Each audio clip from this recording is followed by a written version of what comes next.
CBSE পরিচালিত দ্বাদশ পরীক্ষায় 94% নম্বর পেয়ে পরিবারের নাম উজ্জ্বল করল সোনামুড়ার প্রতিষ্ঠিত ব্যবসায়ী মোহাম্মদ শাহ আলম মিয়ার নাতি ফারহান সোহান। কেন্দ্রীয় বিদ্যালয় কুঞ্জবন পিএমশ্রী বিদ্যালয়ে কলা বিভাগের ছাত্র ফারহান।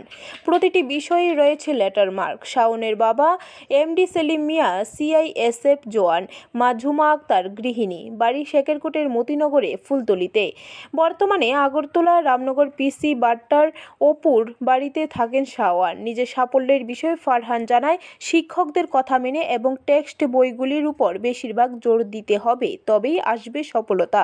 সে আরও জানায়, প্রতিটি শিক্ষকই চায় তার ছাত্রছাত্রীরা সফলতা পাক, তাই ছাত্রছাত্রীদের কর্তব্য হচ্ছে শিক্ষকদের উপদেশগুলো মেনে চলা।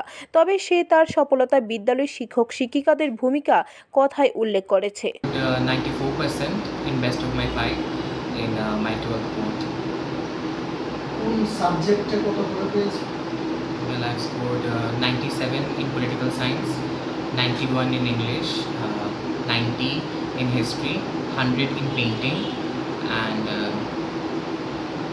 91 in geography. Well, I didn't have many teachers. I just have one mentor who just guided me throughout all the subjects, which I find difficult, like the words and interpretations. He just like, I can't tell him as a teacher, he was like a mentor to me.